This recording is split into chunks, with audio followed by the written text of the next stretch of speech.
Hi guys, first of all नमस्ते to all of you. मैं हूं आपका दोस्त और आप जिस चैनल को देख रहे हैं उसका नाम है ग्रामर का गुरु। दोस्तों, आज मैं ये टेंस सीरीज की लास्ट वीडियो आपके सामने रख रहा हूं। इस लास्ट वीडियो में मैंने पूरे 12 टेंस को एक ही वीडियो में कवर किया है। 40 मिनटों की इस वीडियो में मैंने जो मेथड अपनाया है टीचिंग का, मतलब इस 12 टेंस को पढ़ाने का जो सिस्टम अपनाया है, उसको मैं नाम दूंगा आमने सामने वाला। सपोज 3 लोग खड़े हैं और तीनों के बीच में अगर मुझे फर्क दिखाना है और तीनों के बीच में अगर मुझे समानता भी दिखानी है तो उनको आपके सामने अगर खड़ा करके मैं दिखाऊं तो ये ज्यादा इजी रहेगा, क्योंकि आपकी आंखें उन तीनों को एक ही समय देखेंगी और तीनों में जज करने की कोशिश करेंगी और उन बातों को आपके दिमाग में जल्दी समझ में आने वाली बातें होंगी वो। क्योंकि ये जो चीज है ये उसी तरह से मैं यहां पढ़ाऊंगा। टेंस को जब मैं पढ़ाना शुरू कर रहा हूं इस वीडियो में, तो शुरू में 1 मिनट का रिपीटेशन होगा, क्योंकि वो रिपीटेशन कौन सा है? 12 टेंस को याद रखने की ट्रिक्स, मतलब उनके नामों को याद रखने की ट्रिक्स आपने वो देखी है। मगर मेरे जो नए दर्शक हैं उनको ऐसा ना लगे कि सर ने छलांग मार दी, बीच में क्या वो समझ में नहीं आ गया। उन नए दर्शकों का लिंक लगना चाहिए, पढ़ते वक्त स्टार्ट से लेके एंड तक उनको कंटिन्यूटी लगनी चाहिए। इसलिए मैंने वो 1 मिनट का रिपीटेशन, उसके बाद जो पढ़ाने वाला हूं बहुत इंपॉर्टेंट है। कैसे? पहले टेंस और उसके 3 पार्ट। अब 3 पार्ट, प्रेजेंट, पास्ट और फ्यूचर। अब मैं एक एग्जांपल अगर दे दिया, मैंने सैंपल अगर दे दिया कि प्रेजेंट का कंटिन्यूअस, पास्ट का कंटिन्यूअस, फ्यूचर का कंटिन्यूअस मैंने यहां लिखा है, उनके तीनों स्ट्रक्चर आपके सामने मैं रखूंगा और तीनों स्ट्रक्चर में क्या फर्क है मैंने बोला ना आमने सामने वाला। तो तीनों टेंस के स्ट्रक्चर, मतलब ये फ्यूचर कंटिन्यूअस का स्ट्रक्चर, ये पास्ट कंटिन्यूअस का स्ट्रक्चर, ये प्रेजेंट कंटिन्यूअस का स्ट्रक्चर। अब इन तीनों स्ट्रक्चर को जब मैं पढ़ाऊंगा तो इनमें क्या फर्क है? यहां सब्जेक्ट है, यहां भी वर्ब के आईएनजी फॉर्म, वर्ब के आईएनजी फॉर्म और वर्ब के आईएनजी फॉर्म। तो फर्क क्या है तीनों में? तीनों में कुछ फर्क नहीं है, सिर्फ बीच में मैंने ब्लू कलर से जो हेल्पिंग वर्ब लिखा है यही फर्क है। ये प्रेजेंट के एमएज आर है, इनका ही पास्ट आपको या वॉज वेयर में नजर आएगा और बाद में इधर फ्यूचर है इसलिए विल छाल नजर आएगा। आप तो समझ गए होंगे। तो इन तीनों को मैंने आमने सामने रखा, इसलिए आपको ये जो कंपैरिजन है ये अच्छी तरह से करते आ रहा है। और यही मेथड अगर एग्जांपल में दूं मैं, example I am teaching, I was teaching, I shall be teaching. इन तीनों एग्जांपल में सिर्फ चेंज ये रेड कलर वाला हेल्पिंग वर्ब आपको नजर आता होगा, आप समझने की कोशिश कीजिए। आई एम टीचिंग में एम अलग है तो यहां पास में एम का वॉज हो गया और ये फ्यूचर है इसलिए शैल बी हो गया। तो ये हो गया आमने सामने वाला मेथड। यही मेथड मैं पूरे 40 मिनट तक तीनों, मतलब तीनों परफेक्ट कंटिन्यूअस ऐसे जब पढ़ा रहा हूं ना, तो उस वक्त इसी तरह से मैं आपको समझाने की कोशिश कर रहा हूं। तो उस वक्त आप इस एंगल से ही देखिए तो आपको ज्यादा समझ में आने वाला है। आज की वीडियो आपके लिए क्यों इंपॉर्टेंट है? इस वीडियो में बहुत बड़ा बेसिक ग्राउंड आपका रेडी होने वाला है, जो कॉम्पिटिटिव के हिसाब से मैंने बीच बीच में फोकस किया है, हाईलाइट किया है कि किस चीज में आपको फंसाया जाता है। आपको बहुत सारी अलग अलग चीजें भी यहां नजर आएंगी, बड़ी सुपारी, छोटी सुपारी। ये अगर और डिटेल में देखना है, इन हेल्पिंग वर्ब की इंपॉर्टेंस को देखना है, तो इनके बिना, जैसे कि निगेटिव, इनके बिना सकारात्मक, नकारात्मक, इंट्रोगेटिव, ये सारे सेंटेंस बन नहीं पाते। तो इसके लिए आपको अगर ये इसका इंपॉर्टेंस जानना है तो यही वीडियो का जो टेंस पार्ट बी मैं अभी आपको सामने रख रहा हूं, तो टेंस पार्ट ये आप देख लीजिए। इसके पहले वाली वीडियो ग्रामर का गुरु इस चैनल पर जाइए, आपको ये टेंस पार्ट ए और टेंस पार्ट बी आपको दिख जाएगी। तो देर किस बात की, चलो शुरू कर देते हैं। तो सबसे पहले हम क्या देखते हैं, 12 टेंस के नाम कैसे याद रहने चाहिए, उसका ट्रिक्स। आप में से कोई अगर गांव जाएगा तो उसको पहले गांव का नाम तो पता होगा, तभी वो उस गांव को जा पाएगा, वरना कैसे जाएगा? और किस बस में चढ़ेगा, और बस में भी अगर चढ़ गया तो कंडक्टर को किस गांव का नाम बोलेगा। तो बात यही आती है, अगर गांव का नाम ही पता नहीं है तो आगे की बात तो खत्म हो जाती है। आपको टेंस पढ़ने हैं और टेंस के नाम, 12 टेंस के नाम ही पता नहीं है तो आगे की बात ही खत्म हो जाती है। तो पहला ड्यूटी है हमारा, जिम्मेवारी है कि हम गांव के नाम को जैसे याद होना जरूरी समझते हैं वैसे टेंस के नामों को भी याद होना जरूरी है। इसके लिए तो मैं शॉर्टकट में आपको ट्रिक दूंगा, और वो ट्रिक ऐसी है कि मैं एक फैमिली का इस्तेमाल करूंगा, जैसे कि पाटिल, शाह वगैरह, बच्चन, कुलकर्णी, देशमुख, यादव, सिंह, राठौड़, ये जैसी फैमिलीज है, सरनेम्स है, वैसा एक सरनेम ले लेता मैं यहाँ टेंस के बजाय। मैं यहाँ लिख देता हूँ एक सरनेम, लिख देता हूँ पाटिल। अभी ये पाटिल फैमिली का किस्सा क्या है वो समझने की कोशिश कीजिए। इस फैमिली में 1, 2 और 3 बच्चे हैं। इन तीनों जुड़वा बच्चे हैं कि तिड़वा, हाँ तिड़वा क्यों कहेंगे, एक साथ जन्मे। अब इसी लॉजिक का इस्तेमाल करके आप सोचेंगे कि सर ये क्या बीच में डाल दिया, टेंस पढ़ा रहे हो, थोड़ा सा रुकिए। अब मैं आपको बोलता हूं टेंस नाम की फैमिली है। टेंस नाम की फैमिली में 3 बच्चों ने जन्म लिया। पहले का नाम प्रेजेंट, दूसरे का नाम पास्ट, तीसरे का नाम फ्यूचर। अब इन तीनों बच्चों को तिड़वा कहेंगे हम। तिड़वा का मतलब एक ही साथ जन्मे, बड़े हो गए, बड़े होने के बाद 21 साल में उनकी शादी। फिर पप्पा ने इनके लिए 3 तिड़वा बच्चों के लिए 3 तिड़वा मतलब 3 एक साथ जन्मी बचिया ढूंढी। तो फिर क्या, बारो फूल बरसाओ, हो गई शादी। शादी के बाद कुछ दिनों में इनको क्या हुए, बच्चे। अब इनके पप्पा को 1, 2, 3, इनके पप्पा को इस फैमिली में 3 बच्चे हुए, मगर ये भाई साहब इतने पहलवान निकले कि इनको 4 बच्चे हुए। भगवान देता है तो छप्पर फाड़ के देता है, पहलवान की फैमिली है। शादी तो इन तीनों की एक ही वक्त हुई। अगर इसको 4 बच्चे होंगे तो ये दोनों क्या हाथ पे हाथ धरे बैठेंगे, इनको भी 4-4 बच्चे होंगे। अब 4-4 बच्चे होने के बाद पहले बच्चे का नाम इन्होंने रखा सिंपल। अब फैमिली में किस्से बहुत होते हैं। इस फैमिली में जो हुआ यही इस फैमिली में, वही इस फैमिली में। यहां अगर इन्होंने कुछ लाया तो इनकी बीवी बोलती है हमारे घर भी आना चाहिए। बहुत बहुत होता है, कोई बोलने की जरूरत नहीं है। तो इसलिए इन्होंने ये नाम रखा। तो इन्होंने भी बोला कि हमारे बच्चे का नाम भी रखेंगे सिंपल। अब इन्होंने भी बोला हमारे बच्चे का नाम रखेंगे सिंपल। अब दूसरी बच्ची बहुत सुंदर थी, उसका नाम रखा कंटिन्यूअस। अभी इन्होंने भी वही रखा कंटिन्यूअस। अभी इन्होंने भी वही रखा कंटिन्यूअस। अब भाई तीसरा जो था बच्चा वो बहुत ही परफेक्ट था काम में, तो उन्होंने उनका नाम परफेक्ट रखा। इन्होंने भी परफेक्ट ही रखा, इन्होंने भी परफेक्ट ही रखा।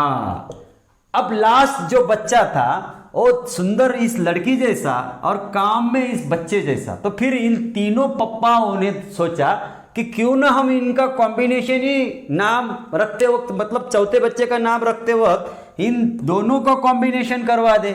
फिर इन्होंने क्या किया, परफेक्ट कंटिन्यूअस, बच्चे का नाम रख दिया परफेक्ट कंटिन्यूअस। फिर इन्होंने भी रख दिया परफेक्ट कंटिन्यूअस। अरे भैया फिर मजा ही मजा, परफेक्ट कंटिन्यूअस। तो मतलब हर बच्चे का नाम यहाँ रख दिया, नामकरण हो गया। आगे जाके ये 12 बच्चे जब 6 साल के होंगे तो कहाँ जाएंगे, स्कूल में जाएंगे। फिर 6 साल के बाद इन तीनों पप्पाओं ने इन 12 बच्चों को एडमिशन लेने के लिए स्कूल लेके गए। अब उस स्कूल में आप टीचर थे, आप क्यों मेरे ऊपर, अरे इधर मत देखिए, आप टीचर थे। तो इन 12 बच्चों के नाम आपने रजिस्टर में दर्ज करवाने हैं। बच्चे इतने एडमिशन हो रहे हैं, आप तो खुश है, तो फिर आप कैसे दर्ज करवाएंगे? सीधी सी बात है, जब आप प्रेजेंटी में इनके नाम दाखिल करोगे तो पहले बच्चे का नाम, फिर पप्पा का नाम, फिर उनका सरनेम, बच्चे का नाम, पप्पा का नाम, सरनेम, बच्चे का नाम, पप्पा का नाम, सरनेम। तो आगे कैसा होगा फिर? Simple present tense, continuous present tense, perfect present tense, perfect continuous present tense, simple past tense, continuous past tense, perfect past tense, perfect continuous past tense. इनका कैसा होगा? Simple future tense, continuous future tense, perfect future tense, perfect continuous future tense. आपको पता भी नहीं चला, इन 12 बच्चों के नाम रजिस्टर में दाखिल करते करते आपने 12 टेंस के नाम लिख दिए। देखा आपने, झटके में 12 टेंस के नाम लिख दिए आपने। Simple present tense, simple past tense, simple future tense. आप पढ़ सकते हैं ये 12 टेंस के 12 काल के नाम आपने लिख दिए। टेंस की पहचान जिसे कहा जाता है वो स्ट्रक्चर मैं आपको SVO के फॉर्म में दिखाने वाला हूं। सब्जेक्ट, वर्ब, ऑब्जेक्ट, कर्ता, क्रियापद, कर्म, ये इंग्लिश लैंग्वेज का स्ट्रक्चर है। अगर हो सके तो सब्जेक्ट एंड वर्ब के हिसाब से ऑब्जेक्ट नहीं भी लिखा तब फिर भी आपको स्ट्रक्चर इजीली समझ में आएगा। आपको ज्यादा से ज्यादा मैं आई का, ये सब्जेक्ट की जगह आई और वर्ब की जगह ईट के अलग अलग फॉर्म्स का इस्तेमाल करते, मतलब मेरा इरादा है करने का, क्योंकि आपको इजीली अगर फील हो जाए कि ये चीज इतनी इजी थी और हम इसको इतना हार्ड समझ बैठे थे, और वाकई बहुत इजी है। तो आइए सबसे पहले मैं स्ट्रक्चर लिखते वक्त SVO से ये 12 टेंस के स्ट्रक्चर अलग अलग लिखेंगे। अभी आपको तो पता है ये तीनों सिंपल बच्चे, ये तीनों भाई और तीनों के 4-4 बच्चे, इनके पप्पा को 3 थे, इनको 4-4 हो गए, बाप से बेटे सवाई निकले। मैंने बहुत सारी चीजें इनके बारे में बोली है, इनकी पहचान आपको ऑलरेडी दे दी है। तो ये तीनों बच्चे हैं सिंपल, ये तीनों बच्चियां है कंटिन्यूअस, और ये तीनों परफेक्ट, आप जैसे परफेक्ट बच्चे हैं तीनों। और ये लास्ट कार्टून जो था perfect continuous, perfect continuous, perfect continuous. तो मैं आपको ये सिर्फ यहां इसलिए बता रहा हूं कि ये जो मैंने 12 बॉक्स निकाल के रखे, ये 12 टेंस के बॉक्स है। सबसे पहले इनमें मैं स्ट्रक्चर भरवाऊंगा और उसके बाद उस स्ट्रक्चर का, अगर मैंने यहां अभी अगर यस लिखा होगा तो इस यस को हटा के मैं डायरेक्टली यहां आई लिखूंगा, तो आपको समझ में आ जाएगा ये स्ट्रक्चर को कैसे ट्रांसफर किया जाता है सेंटेंस में। ये दोनों तीनों चीजें मैं बिल्कुल 1 बाय 1 सिस्टमेटिक करूंगा, और आप भी उसके ऊपर ध्यान देने की कोशिश कीजिए। सबसे पहले तो हर जगह मैं यहां अगर मैंने सब्जेक्ट लिख दिया तो कोई गलती नहीं होगी, बहुत ही इजी लगेगा, क्योंकि आपके हिसाब से ही चलना पड़ेगा। मैं यहाँ रेडीमेड भी बिल्कुल मैटर करके रखता था, मगर मुझे इस बात का एहसास हुआ कि आपके सामने ही क्यों ना किया जाए, क्योंकि अच्छा रहेगा, वो आपको भी समझ में आएगा और बहुत इजी लगेगा। देखिए 12 बच्चों के 12 स्टार्टिंग जो थी सब्जेक्ट्स मैंने लिख दिए हैं, और ये सब के लिए जो रूल होता है वही रूल है। एक सब्जेक्ट का सब तरफ सब्जेक्ट लगेगा जब स्ट्रक्चर लिखते हो। तो मैंने आपको अभी बोला था सब्जेक्ट प्लस अगर हेल्पिंग वर्ब होगा तो हेल्पिंग वर्ब लिखेंगे, नहीं तो फिर और बाद में वर्ब लिखेंगे। तो ये ऐसा आएगा, अगर हेल्पिंग वर्ब होता है बीच में तो वो लिखेंगे, अगर नहीं होगा तो डायरेक्टली ये वर्ब लिख देंगे। तो मैंने यही बोला था सब्जेक्ट और वर्ब के फॉर्म में अगर लिखा जाए तो अच्छा रहेगा। ऑब्जेक्ट को, क्योंकि ये बॉक्स बहुत छोटे हैं, इसमें ऑब्जेक्ट को स्थान नहीं दे सकते, फिर भी कोशिश करेंगे। सब्जेक्ट के बाद मैं हर जगह आपको प्लस प्लस प्लस, क्योंकि हमको स्ट्रक्चर लिखना है, हर किसी का अगर स्ट्रक्चर लिखना है, मैं बहुत धीरे धीरे आपको उस मकाम की तरफ लेके जा रहा हूं, आपके गोल की तरफ लेके जाओ कि जो आपको 12 टेंस के 12 काल के 12 स्ट्रक्चर आपको डायरेक्टली दिमाग में बैठ जानी चाहिए, जो आपको किसी भी वक्त आपके सेंटेंस स्पोकन इंग्लिश के बनाते हो, मैं वो भी रिलेट कर दूंगा। मैं इसका इस्तेमाल स्पोकन इंग्लिश में कैसा होता है वो भी बताऊंगा, थोड़ा सा सब्र रखिए। इसके बाद अब मैं तीनों बच्चे पहले निकालूंगा, तीनों सिंपल का बॉक्स कहां है? ये सिंपल, ये जो एक्शन है 4 एक्शन, तो ये एक्शन, ये एक्शन, ये एक्शन, ये एक्शन, तो फिर ये जो बॉक्स है इसका इस्तेमाल करके मैं तीनों बच्चों को आपके सामने मैं निकालने मतलब बनाने का स्ट्रक्चर बनाने की कोशिश कर रहा हूं। तो ये क्या है, वर्ब की पहली फॉर्म, वर्ब की दूसरी फॉर्म, वर्ब की पहली फॉर्म को विल लगा दिया। तो देखिए मैंने सब्जेक्ट प्लस वर्ब की पहली फॉर्म, इधर अगर ऑब्जेक्ट भी लिख दिया तो चल जाएगा, मगर मैं नहीं लिखूंगा क्योंकि आपको धीरे धीरे मैं आगे बढ़ाना चाहता हूं। यहां मैं सब्जेक्ट की दूसरी फॉर्म, मैं ऑब्जेक्ट भी लिख दिया तो कोई प्रॉब्लम नहीं, मगर मैं नहीं लिखूंगा। ओनली ये दोनों की मदद से आप समझे जे कि इजी रहेगा, आपको 3 चीजें रखने की, ध्यान में लेने की बजाय 2 ही रखो। और यहां विल लगा के वर्ब की पहली फॉर्म मैं ले रहा हूं, वर्ब की पहली फॉर्म यहां ले रहा हूं, विल लगा के यहां वर्ब की पहली फॉर्म मैं ले रहा हूं। यहां यही इनको ही मैं अगर डायरेक्ट सेंटेंस में अगर चेंज करना चाहूं तो कैसे चेंज करूंगा। अब ध्यान दीजिए, मैं ये तो बाद में लिखूंगा, तुरंत लिख दूं, चलो कोई बात नहीं है, मगर एक एक हो जाए तो अच्छा रहेगा। चले कोई बात नहीं, एक एक हो जाए तो मैंने आपको वादा किया था इस सब्जेक्ट को मैं निकालूंगा और क्या लिखूंगा, आई लिखूंगा। चलो लिख दिया, इस सब्जेक्ट को मैं निकालूंगा, यहां मैं आई ले लूंगा और इस सब्जेक्ट को निकाल के मैं यहां आई ले लेता हूं। तो आप समझ गएंगे। अब मैं ये वर्ब को मैं निकालूंगा, वर्ब की पहली फॉर्म लिखी थी ना मैंने, तो वर्ब की पहली फॉर्म उठाता हूं और यहां लिख देता हूं। इसको मराठी में मैं कैसे, माफ कीजिए हिंदी में कैसे, मैं खाता हूं, ऐसा भी लिख सकता हूं, मैं खाता हूं। अब ये कौन दिख रहा है आपको, वर्ब की दूसरी फॉर्म ATE, तो मैं लिख देता, ये प्लस का चिन्ह निकाल लेता, ATE। अब यहां निकाल के विल जैसे कि जैसा रहेगा, वर्ब की पहली फॉर्म, जैसे कि ईट के आगे ये विल के आगे क्या है, यही फॉर्म वहां लिखिए। तो मैं ये वर्ब की पहली फॉर्म को निकाल के ये यहां डाल देता, आ गए सेंटेंस आपको।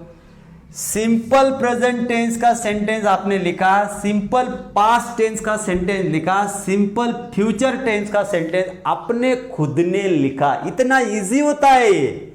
अब यही सेंटेंस को मैं निगेटिव बनाना चाहता, हर वक्त हर जगह मैं हिंदी नहीं ट्रांसफर यहां कर रहा हूं। मैं खाता, मैंने खाया, मैं खाऊंगा, सीधी सी बात है।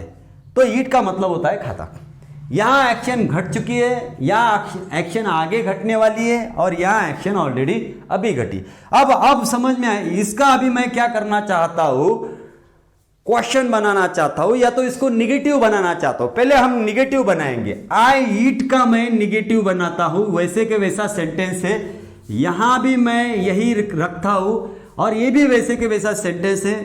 कुछ करने का नहीं, मैं ओनली जगह थोड़ा सा बीच में मुझे लिखने का है ना, इसलिए अब मजा आएगा। नॉट लगाने का है तो मैं यहां डायरेक्टली नॉट रख देता हूं, यहां भी नॉट रख देता हूं।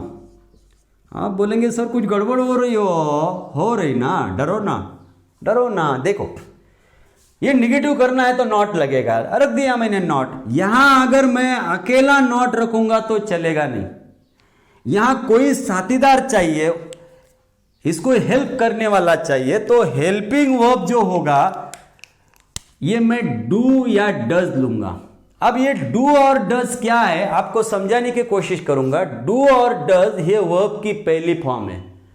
अगर ये वर्ब की पहली फॉर्म है तो यहां मैं वर्ब की पहली फॉर्म वाला डू डज ही लूंगा। उसको मदद करेगा तो भाऊबंद ही मदद करेगा। भाऊबंद की मालूम है आपको, भाई को ही मदद करेगा। वर्ब की पहली फॉर्म ही इस वर्ब की पहली फॉर्म को, ये भी वर्ब की पहली फॉर्म है, ये भी वर्ब की पहली फॉर्म है, ये दोनों ही भाई को ही मदद करेगा। तो ये नॉट गड़बड़ हो रही ना नो हाँ, तो फिर उस वक्त ये डू आएगा। यहां कौन आएगा, डू आएगा। तो आप बोलेंगे सर ये डज कब आएगा? अरे ये डज कैसा होता है मालूम है, ये डू को ही क्या लगाया हुआ है, ईएस लगाया हुआ है। तो डू को यस और ईएस, ये मतलब किसी भी वर्ब को यस और ईएस कब लगाया जाता है, तब लगाया जाता है कब, ही सी इट, ये थर्ड पर्सन सिंगुलर है। ये तीनों, इनके सामने ही अगर कोई भी वर्ब आता है,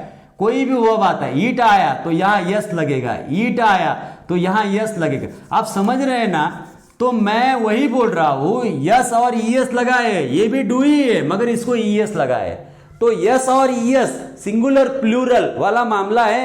वर्ब की सिंगुलर प्लूरल वर्ब की मैंने यस और ईएस कहां लगता है, कहां लगता है? जैसे कि आई के आगे ईट ही लगेगा, आई के आगे ईट लगेगा, मगर ही के आगे ईट को यहां आपको यस लगाना पड़ेगा।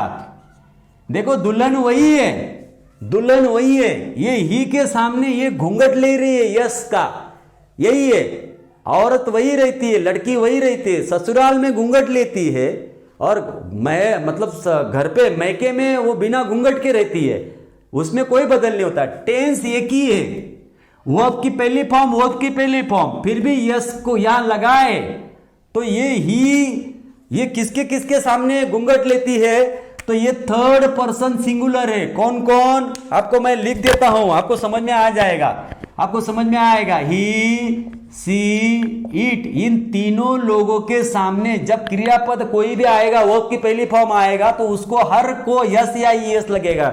तो ये सिंगुलर प्लूरल वाला मामला है। आप कहां देखिए, मेरी जो वीडियो है ना सिंगुलर प्लूरल वाली, इससे पहले 2-3 वीडियो पहले देखिए सिंगुलर प्लूरल, आपको समझ जाएगा फर्स्ट पर्सन क्या होता है, सेकंड पर्सन क्या होता है, थर्ड पर्सन क्या होता है। दो लोग अगर तीसरे के बारे में बोल रहे हैं, मैं फर्स्ट, दूसरे को तीसरे के बारे में बोल रहा हूं, तो वो जो तीसरा है ना वो ही या तो सी या तो इट, तो उनके सामने जब वर्ब आएगा मतलब ही, सी, इट के बाद हमने, तो यहां यस लगेगा।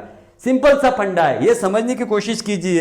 ये डस्टर मेरा नीचे गिर गया। ही के बाद ईट आएगा तो उसको यस लगेगा, ही के बाद ओनली डज, डू आएगा तो इसको भी ईएस लगेगा। किसी को किसी वर्ब की पहली फॉर्म को यस लगता है, किसी को ईएस, इसके भी रूल्स है, ईएस लगना चाहिए या यस लगना चाहिए, वो अभी फिलहाल नहीं, या यस और ईएस तो समझ गए होंगे। तो वर्ब की पहली फॉर्म ही के आगे आती तो यस या ईएस लगता। बहुत इजी रे बाबा, बहुत इजी है, आप समझने की कोशिश कीजिए। मैंने अगर बोल दिया यहां आई इट, यहां भी लिख देता बच्चू भाई आई एट, फिर वही मामला आ जाएगा इधर। तो यहां लिख देता हूं मैं आई विल इट। अब इनके सवाल देखो, यही फिर से यही लोग मदद करेंगे सवाल बनाने के लिए। ये कौन है? वर्ब की पहली फॉर्म है, कौन करेगा मदद? ये डू करेगा। कुछ नहीं, ये डू आएगा और यहां रख देने का, डू आई इट। तो सवाल है तो फिर ये सवाल होना चाहिए, समझा? ये आई एट है, इसकी मदद कौन करेगा? ये डिड करेगा, क्योंकि ये वर्ब की दूसरी फॉर्म है, वर्ब की दूसरी फॉर्म। ये बहुबंद को यही बहुबंद मदद करेगा भैया, भैया भैया कोई मदद करेगा, भाई भाई कोई मदद करेगा, सेकंड फॉर्म। तो फिर यहां कौन आएगा? डिड आएगा। अगर ये सवाल बन जाता है, यहां कौन आएगा? ये यस नो टाइप क्वेश्चन है, यही अभी ये हेल्पिंग वर्ब यही लिखा है ऑलरेडी, तो इसको ही उठाऊंगा मैं डपूना। फिर से मैं यहां से कहां लाऊंगा? इधर ये है ना ऑलरेडी, इसको उठा के यहां अगर सवाल बन गया तो रख दो। कितना इजी है सवाल बनाना, देखो बन गया सवाल। और WH करना है तो क्या करने का? कुछ नहीं, इनके आगे क्या कर देने का? इनके व्हाट डू आई ईट, क्या मैं खाता हूं? व्हाट डिड आई ईट। अरे गलती हो गई ये, आपको पता, मैंने फिर से वही गलती कर दी, आपको भी समझनी चाहिए थी गलती भैया। ये अगर वर्ब की सेकंड फॉर्म है, ये भी वर्ब की सेकंड फॉर्म है। मैंने बोला ना घर पे झाड़ू लगाने वाला, झाड़ू लगाने का काम करने वाला अगर आ गया तो मालिक का किस लिए झाड़ू लगाएगा? तो ये फिर से आराम करेगा, फिर से क्या है वर्ब की पहली फॉर्म बन जाएगा। इसको वर्ब की सेकंड फॉर्म क्यों बनना पड़ा था? क्योंकि घर में वर्ब की सेकंड फॉर्म मतलब झाड़ू लगाने वाले का, सपोज ऐसा इमेजिन कीजिए काम करने वाला कोई नहीं था, अब ये वर्ब का सेकंड फॉर्म आ गया है काम करने वाला, तो ये क्यों काम करेगा? ये फिर से वर्ब की पहली फॉर्म बन जाएगा। हाँ ये चला जाएगा, ये चला गया तो इसको फिर से वर्ब की सेकंड फॉर्म बन जाना पड़ेगा। ये अगर आता है इधर तो ये फिर वर्ब की पहली फॉर्म बन जाएगा। ये मामला बहुत गंभीर है और यही फंसते हैं आप कॉम्पिटिटिव में बहुत जगह, या तो फिर बहुत जगह हम भूल ही जाते नहीं। यहां अगर डीड लगा दिया तो डीड कौन है? वी2 का काम, तो V2 का काम करने वाला। इसका स्ट्रक्चर क्या है, ये पास्ट का सिंपल पास्ट है, सिंपल का इसका सेक बच्चा है सिंपल, तो सब्जेक्ट प्लस V2 है। इसका स्ट्रक्चर क्या है आपको समझना चाहिए, सब्जेक्ट प्लस वर्ब की दूसरी फॉर्म है, माफ कीजिए, इसका स्ट्रक्चर क्या है, सब्जेक्ट प्लस वर्ब की दूसरी फॉर्म है। तो मैं ये स्ट्रक्चर कभी भी, ये आत्मा है, बस जो भी होगा इसके हिसाब से होगा।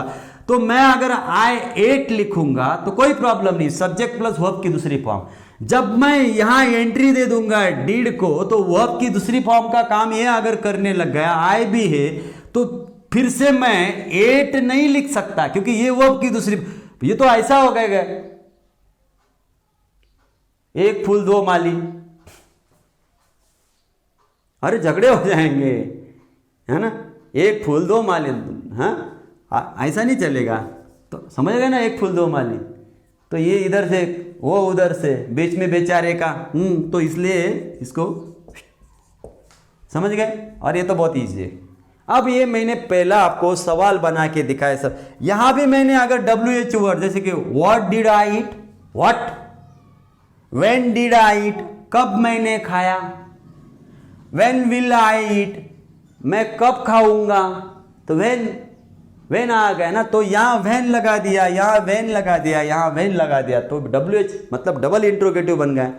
ये single interrogative yes no type है। ये सब सवाल, विल आई ईट, मैं खाऊंगा, यस तू खाएगा, यस, विल आई ईट, मैं खाऊंगा, नो, तो यस नो में आंसर दिए जा रहे हैं इसको। ये भी डिड आई ईट, मैंने खाया, yes, did I eat, no, समझे ना, यस नो में दे सकते हैं हम इनके आंसर। मगर जब यहां WH वर्ड लगा कि इसके आगे व्हेन विल आई ईट, कब मैं खाऊंगा, तो बोलना पड़ेगा शाम को खाएगा या दोपहर को खाएगा या तो अभी खाएगा, समझे ना आप समझ रहे ना। ये डबल इंट्रोगेटिव बनाने के लिए इनको आगे क्या रखना पड़ेगा, कुछ नहीं, बहुत सीधा है। यहाँ WH वर्ड व्हेन लगा दो, व्हेन, ओनली व्हेन रख दो, बहुत इजी है। अब इनका मैटर खत्म। अब थर्ड, ये परफेक्ट बच्चा, ये परफेक्ट बच्चा, ये परफेक्ट बच्चा। अभी ये तीनों परफेक्ट बच्चे हैं, तो ये तीनों परफेक्ट बच्चे हम स्ट्रक्चर फटाक से लिख लेते। अब सभी जगह मैं हेल्पिंग वर्ब लिखने की कोशिश करता हूं। यहां हेल्पिंग वर्ब आएगा हैव या तो फिर हैज। यहां कौन आएगा, इनका ही पास्ट इधर आएगा, तो ये हैड आ गया। और इधर क्या आएगा, विल हैव। तो आपको ये भी बता दूं मैं, यहां विल हैव, ये भी थर्ड रूल, बहुत डेंजर वाला रूल है ये बहुत, यहां सावधान हो जाइए। यहां अब ये वर्ब की थर्ड फॉर्म है, ईटन का मतलब यहां वर्ब की थर्ड फॉर्म लगेगी ना, तो मैं सीधा रख देता हूं थर्ड फॉर्म, ये सीधा रख देता हूं थर्ड फॉर्म, समझा। Subject plus have has plus third form, subject plus had plus third form, subject plus will have plus third form. अब आपको मैं बता दूं, जब कोई नहीं होता तो सुपारी आती था। अब ये हैव, अभी ये हैव कौन है आपको मैं बता दूं, आपको बोलना मेरा काम है। ये हैव ये वर्ब की पहली फॉर्म है, हैड ये वर्ब की दूसरी फॉर्म है, फिर से हैड ये वर्ब की तीसरी फॉर्म है। आपको ये बताना बहुत जरूरी था, इसलिए बता दिया। अब वर्ब की पहली फॉर्म है, ऑलरेडी वर्ब की पहली फॉर्म विल के साथ हमेशा वर्ब की पहली फॉर्म आती है। या तो सीधा सीधा ओरिजिनल वर्ब आ गया तो ठीक है, नहीं तो ये सुपारी रखेंगे। यहां सुपारी रखने की जरूरत नहीं, विल के बाद हैव आ गया हेल्पिंग वर्ब। और ये हैव, जैसे ये बी वर्ब की पहली फॉर्म है हैव, तो वैसे पहली फॉर्म है जो मैंने यहां लिख दिया। गलती नहीं करना, विल के बाद हमेशा आता है, ध्यान रखो। अभी इसी स्ट्रक्चर को मैं क्या कर रहा हूं, ओनली ट्रांसफर कर दे रहा हूं, ओनली यहां सबसे पहले मैं कौन लिखूंगा, आय, और यहां कौन लिखूंगा, ये वर्ब की पहली फॉर्म के बजाय ये ईटन लिख देता मैं। यहां भी मैं ईटन लिख देता हूं, समझ लीजिए, वर्ब की तीसरी फॉर्म। ये हैड थोड़ा आगे खसका देता हूं मैं, हैड, और यहां फिर से ये आई इधर आ जाएगा, आई हैड ईटन। फिर से आई हैव, अभी ये आई अगर मैं यहां लिखता हूं तो ओनली हैव ही रहेगा, हैज नहीं रहेगा। अगर इधर ही रहता है तो ये हैज आएगा। तो मैं अभी फिलहाल ही लिख रहा हूं, तो इन दोनों में से एक को ही चुनूंगा। दोनों लड़कियां दिखाई उनको, तो उन्होंने हैव को चुना। और ये वर्ब की थर्ड फॉर्म यहां लिख देता हूं मैं, आपको सीधा सीधा समझ में आ जाएगा। ये सिंपल सेंटेंस हो गए, पॉजिटिव सेंटेंस हो गए। इनके सवाल अगर मुझे करने हो, निगेटिव करना हो, तो कितना इजी है, ओनली हेल्पिंग होप को पकड़ने का, वो सब कर देते हैं।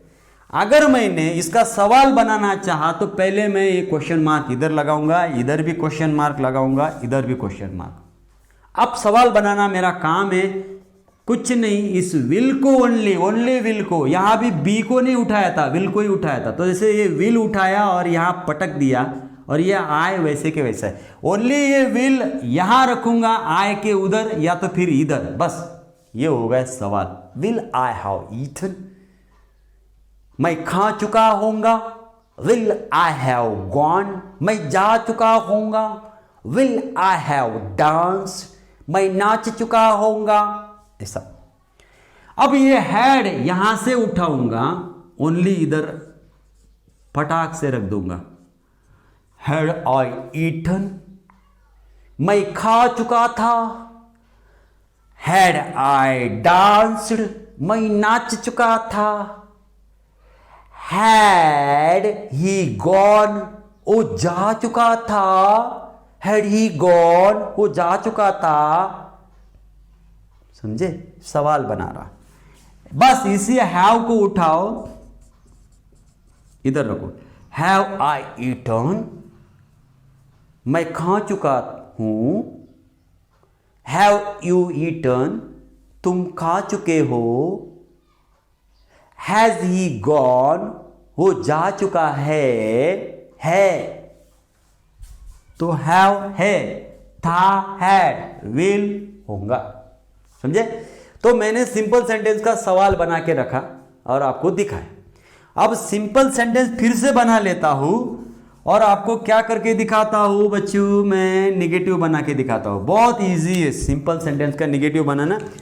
मैंने आई हैव, ये क्या आएगा, आई हैड। इधर क्या आएगा, I will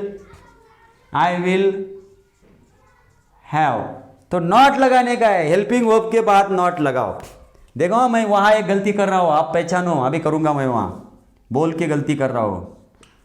I have not, helping verb के बाद आई हैड नॉट। अब यहां भी यहां नॉट लिखने की कोशिश करूंगा, जैसे हैव के बाद इधर लिखा मैंने, तो वैसे ही गलती करूंगा, मगर चलने वाला नहीं है बाबूराव, बिल्कुल नहीं चलेगा। यहां लिखना ही पड़ेगा। आएगा जो भी आएगा, वो जो भी होगा विल के आजू बाजू में ही होगा। समझे आप? ये बहुत, जैसे कि नॉट इज, इसका जोड़ीदार है, मगर नॉट आया तो बीच में आएगा। छोटा बच्चा है, वो बीच में नहीं रहेगा, इधर इधर नहीं जाएगा। आपको समझ में आया होगा ये सब मामला। ये सीधा निगेटिव बना दिया मैंने, क्वेश्चन भी बना दिया, और WH डबल इंट्रोगेटिव बनाते वक्त ओनली व्हेन को वहां रख दो, हो जाएगा आपका डबल इंट्रोगेटिव। अब लास्ट का जो है उसको मैं बिल्कुल उसका स्ट्रक्चर हम पहले बना लेंगे, ऑलरेडी लिखा है ये। तो मैं यहां स्ट्रक्चर अगर बनाना चाहूंगा, छोटा बॉक्स हो जाएगा, फिर भी कोशिश करेंगे स्ट्रक्चर बनाने के लिए। ये इधर लाना पड़ेगा, थोड़ा सा ये भी इधर लाना पड़ेगा। अब परफेक्ट, आधा एक्शन का परफेक्ट हो गया, आधा जारी है। तो उसको दिखाने के लिए ये बीन और ईटन, यहां बीन भी सुपारी है। अब हम ये तीनों लास्ट कार्टून की बात अगर करेंगे तो पहले सीरीज से जाएंगे, उसका नाम क्या है, perfect continuous, perfect continuous, perfect continuous. ये इसका बच्चा है, ये इसका बच्चा है, ये इसका बच्चा है, और उनका नाम तीनों ने एक ही रखा था, हमने वो देखा था, perfect continuous, perfect continuous, perfect continuous. तो परफेक्ट कंटिन्यूअस जब आप बोलेंगे आप, तो परफेक्ट का कौन है, वर्ब की थर्ड फॉर्म, कंटिन्यूअस का कौन है, वर्ब की आईएनजी फॉर्म। तो वर्ब परफेक्ट कंटिन्यूअस, तो परफेक्ट कंटिन्यूअस, तो परफेक्ट का वर्ब की पहली फॉर्म यहां मतलब वर्ब की ये थर्ड फॉर्म तो यहां लिखना ही लिखना है, परफेक्ट कंटिन्यूअस, परफेक्ट कंटिन्यूअस। तो मैं यहां परफेक्ट की फॉर्म मैंने लिख दी वर्ब की तरफ। अब कंटिन्यूअस की फॉर्म तो वी और उसको आईएनजी, तो वर्ब उसको आईएनजी जोड़ देंगे। अब वर्ब उसको आईएनजी जोड़ देंगे, वर्ब उसको आईएनजी जोड़ देंगे, जोड़ दिया हमने। Perfect continuous, perfect continuous, perfect continuous. Perfect किसको बोलते हैं हम? वर्ब की थर्ड फॉर्म को। कंटिन्यूअस किसको बोलते हैं हम? वर्ब की आईएनजी फॉर्म को।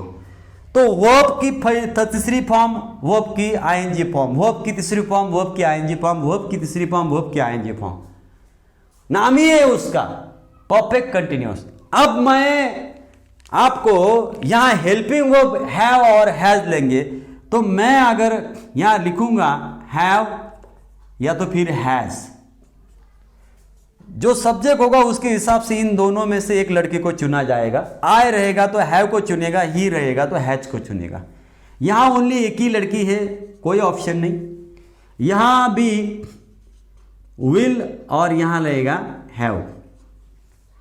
ये हो गए स्ट्रक्चर इनके। मगर स्ट्रक्चर करते वक्त आपको मैं स्ट्रक्चर में perfect continuous, perfect continuous, perfect continuous, बिल्कुल ये नाम अगर हम लेते लास्ट बच्चे का, हम परफेक्ट कंटिन्यूअस नाम रखते तो परफेक्ट भी आना चाहिए, उसमें कंटिन्यूअस भी आना चाहिए। वही बात मैंने यहां दिखाने की कोशिश की। तो इसमें वर्ब की थर्ड फॉर्म बीन, ये सुपारी मैं यहां रख रहा हूं, क्योंकि मैं ऐसा नहीं लिख सकता ईटन ईटिंग, ईटन ईटिंग। देखिए eaten eating, eaten eating, eaten eating, ऐसा हो जाएगा। वर्ब की थर्ड फॉर्म है ईटन और वर्ब की आईएनजी फॉर्म है ईटिंग, तो ये ईटन ईटिंग, ईटन ईटिंग, ऐसा दोनों हो जाएगा। ईटन ईटिंग अच्छा नहीं लगता। तो फिर एक एक एक किसी के एक के बाद एक का काम करने वाला कोई भी ओरिजिनल रहेगा ईटिंग, ओरिजिनल मालकी रखेंगे। यहां ईटिंग लिख दूंगा मैं, यहां ईटिंग लिख दूंगा मैं अभी। चलो आपके सामने रख दूंगा। अभी ये समझने वाली बात है, ये बहुत ही लॉजिकली मैं आपको समझाने की कोशिश कर रहा हूं, क्योंकि मेरा जो स्ट्रक्चर है उसके हिसाब से ही मैं आपको चलने को लगा रहा हूं। मैं कोई दुप्पल वाली बात यहां नहीं चलेगी, यहां समझने वाली बात ही चलेगी। तो मैं पहले इसको निकाल के, वर्ब के आईएनजी फॉर्म को निकाल के मैं ईटिंग लिख दिया मैंने।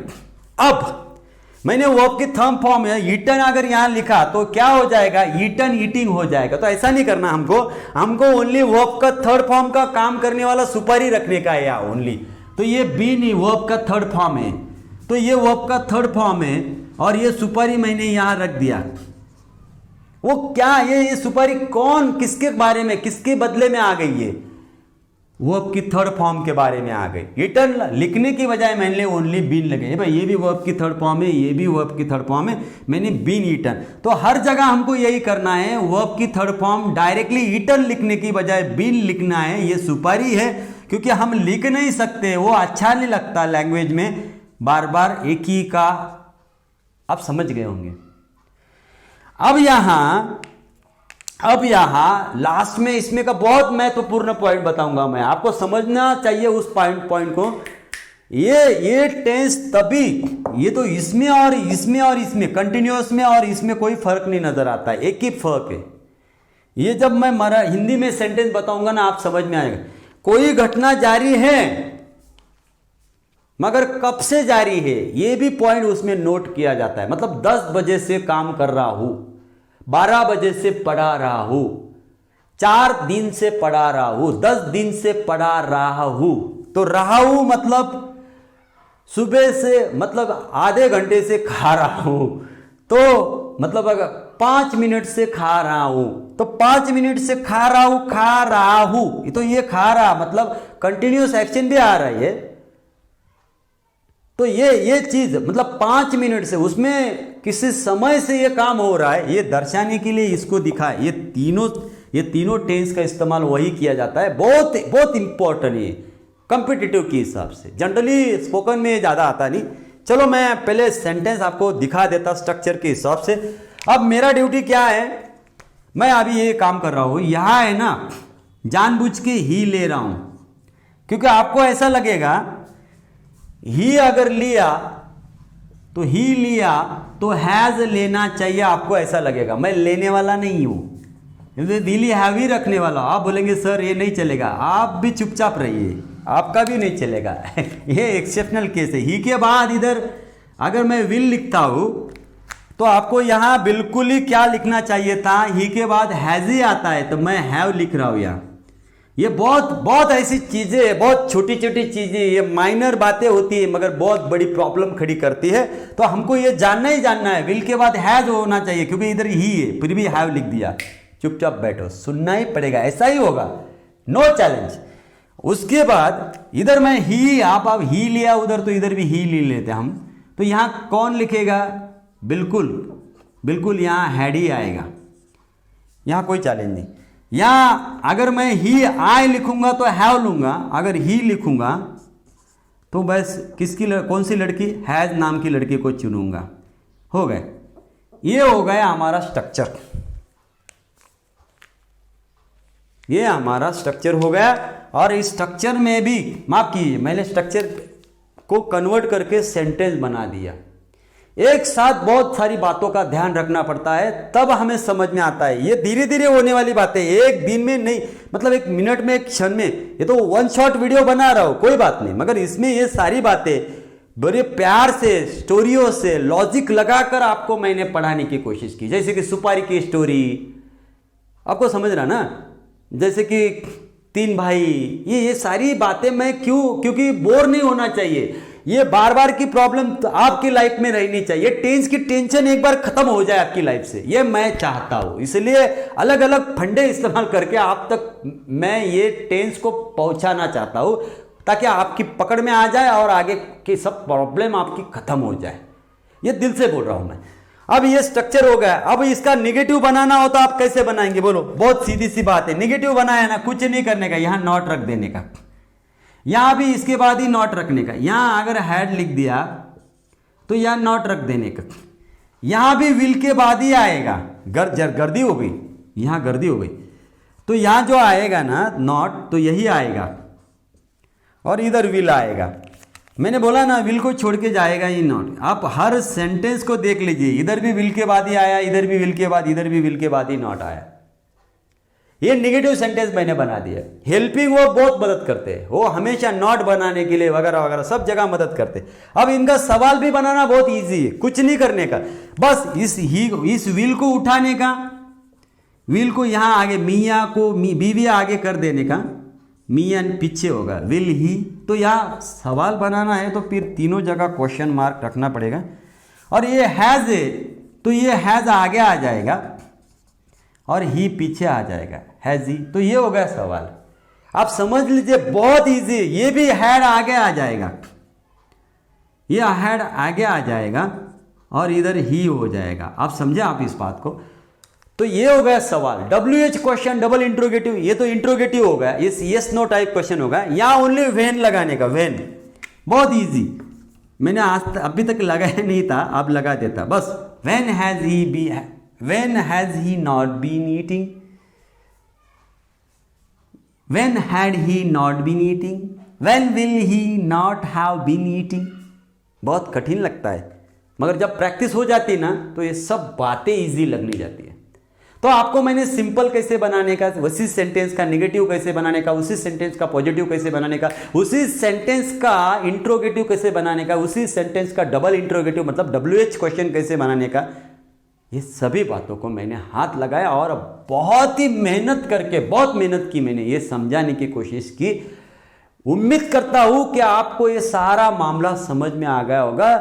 और अब मैं आपको लास्टली ये बोल देना चाहूंगा कि आगे आने वाली जो वीडियो रहेगी, ये हर टेंस का इस्तेमाल स्पोकन में कैसा होता है, इनके यूजेस कहां कहां है, एक कॉम्पिटिटिव, ये मतलब अभी देखिए ये जो सेंटेंस है ये हैबिट दिखाने के लिए, इसका ये सेंटेंस इस टेंस का सिंपल सिंपल सिंपल, इनका इस्तेमाल करके हम किस टाइप के सेंटेंस बोल सकते हैं, इसके लिए मैंने एक अगली वीडियो का प्लान किया है। वो भी शायद पूरी देखनी चाहिए आपको, क्योंकि मैं बहुत मेहनत करता हूं। ये 10 बार वीडियो, मतलब 10 बार प्रैक्टिस की मैंने, 10 बार वीडियो बनाई, डिलीट मारी। मैं वीडियो बनाता हूं, लोगों को दिखाता हूं, और वो जो मेरे करीब जो दोस्त लोग वो बोलते मुझे कि इसमें ये होना चाहिए, इसमें हो जाए, फिर से उसको डिलीट मारने का, फिर से रिकॉर्ड करने का बहुत मेहनत लेता हूं। तो आपको विनती है कि एक बार नहीं, 2 बार नहीं, 3 बार नहीं, 10 बार देखिए, आपकी नॉलेज बढ़ेगी। इसमें वो बातें हैं, आप ये मत करिए कि मैं बोल रहा हूं इसके ऊपर विश्वास करिए। आप ये करिए कि इसके जैसे 10 वीडियो देख के देखिए, उसमें ये बारीक बारीक बातें हैं क्या, जैसे कि ये विल वाला मामला मैंने बोला है, ये सुपारी वाला मामला बोला है मैंने, ये विल के बाद वर्ब की पहली फॉर्म आने वाला मामला बोला है, ये जैसे कि इधर अगर डीड आता है तो यहां एट था तो ईट हो गया है, वर्ब की दूसरी फॉर्म थी तो ये वर्ब की पहली फॉर्म हो जाती है जब वर्ब की दूसरी फॉर्म करने वाला ऑलरेडी आता। ये बहुत बेहतरीन ढंग से आपके सामने मैंने ये सारी चीजें रखी है। लोग पूरी वीडियो देखते नहीं, संयम नहीं होता है, मगर उनको आपने देखी ना, तुम्हारे सभी दोस्तों को बोलिए कि इसमें क्या है, बार बार वही चीज करने के बजाय एक बार करो, मेहनत लो, मेहनत के सिवा कुछ मिलता नहीं है। मैंने बहुत बार कहा है, इस बार भी कहते हुए, कुछ किए बिना जय जयकार नहीं होती बच्चा, कोशिश करने वालों की हार नहीं होती है। थैंक यू, मुझे दीजिए छुट्टी, बाय।